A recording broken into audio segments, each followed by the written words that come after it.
అందరికీ నమస్కారం. Telugu tales food and art ఛానల్కి స్వాగతం. ఈరోజు మనం సమ్మర్లో చల్లగా ఐస్ క్రీమ్కు ధీటుగా రుచిలో అందరూ మెచ్చుకునే విధంగా సాఫ్ట్ అండ్ క్రీమీగా ఉండే బ్రెడ్తో చేసే డ్రై ఫ్రూట్స్ కస్టర్డ్ని ఎలా చేయాలో చూద్దాం. కావలసిన పదార్థాలు: ఒక మిల్క్ ప్యాకెట్, కాచిన పాలు 50 ml, vanilla custard powder 2 spoons, sugar 4 spoons, cut చేసుకున్న డ్రై ఫ్రూట్స్ తగినన్ని, bread 6 slices, mixed fruit jam తగినంత. ముందుగా నీళ్లతో కడిగిన గిన్నెలో పాలు పోసుకుని పొయ్యి వెలిగించుకోవాలండి. ఎందుకంటే పొయ్యి వెలిగించి గిన్నెలో పాలు పోస్తే కస్టర్డ్ చేస్తున్నప్పుడు గిన్నె అడుగు అంటుకుంటుంది.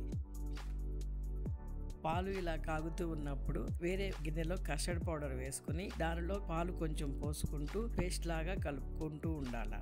అది ఉండలు కట్టకుండా ఉండటం కోసమని కొంచెం కొంచెం వేసుకుంటూ పాలు కలుపుకోవాలి. ఇప్పుడు పాలల్లో షుగర్ వేసి కరిగే వరకు కలుపుతూ ఉండాలి.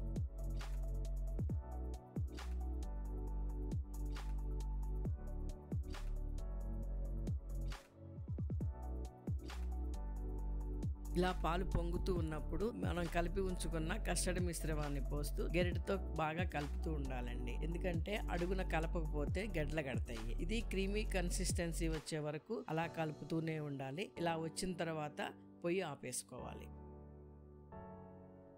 చూసారు కదండి, ఇలా క్రీమీ కన్సిస్టెన్సీ వచ్చిన తర్వాత మనం పొయ్యి ఆపుకుని ఆ తర్వాత కూడా 2-3 నిమిషాలు కలుపుతూనే ఉండాలి. లేకపోతే పైన మేగడలాగా కడుతుంది.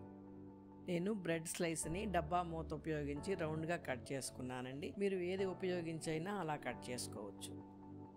ఇప్పుడు రౌండ్ గా కట్ చేసుకున్న బ్రెడ్ స్లైసెస్ ని తీసుకుని దాని మీద జామ్ అప్లై చేసి మనం ముందుగా కట్ చేసి పెట్టుకున్న డ్రై ఫ్రూట్స్ ని మధ్యలో పెట్టుకుని బాల్ లాగా చేసుకుని ఎడ్జెస్ దగ్గర కొన్ని డ్రాప్స్ పాలు వేస్తే సాఫ్ట్ గా అవుతుంది.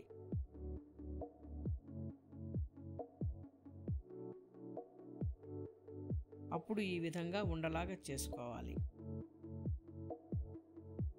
ఇదే విధంగా అన్ని స్లైసెస్ ని బాల్స్ లాగా చేసుకుని ఒక బౌల్లో పెట్టుకోవాలి. ఇప్పుడు చల్లారిన కస్టర్డ్ ని తీసుకుని అందులో కొన్ని డ్రై ఫ్రూట్స్ కలుపుకొని బౌల్లో ఉన్న బ్రెడ్ బాల్స్ మీద వేసుకుని డ్రై ఫ్రూట్స్ తో గార్నిష్ చేసుకోవాలి. దీనిని ఫ్రిడ్జ్ లో పెట్టుకుని చల్లగా సర్వ్ చేసుకుంటే బాగుంటుంది.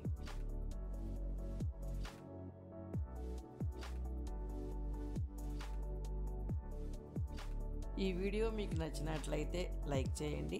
మీ ఫ్రెండ్స్ అండ్ ఫ్యామిలీతో షేర్ చేయండి. ఇలాంటి మరిన్ని వంటల కోసం మా ఛానల్ను సబ్స్క్రైబ్ చేయండి.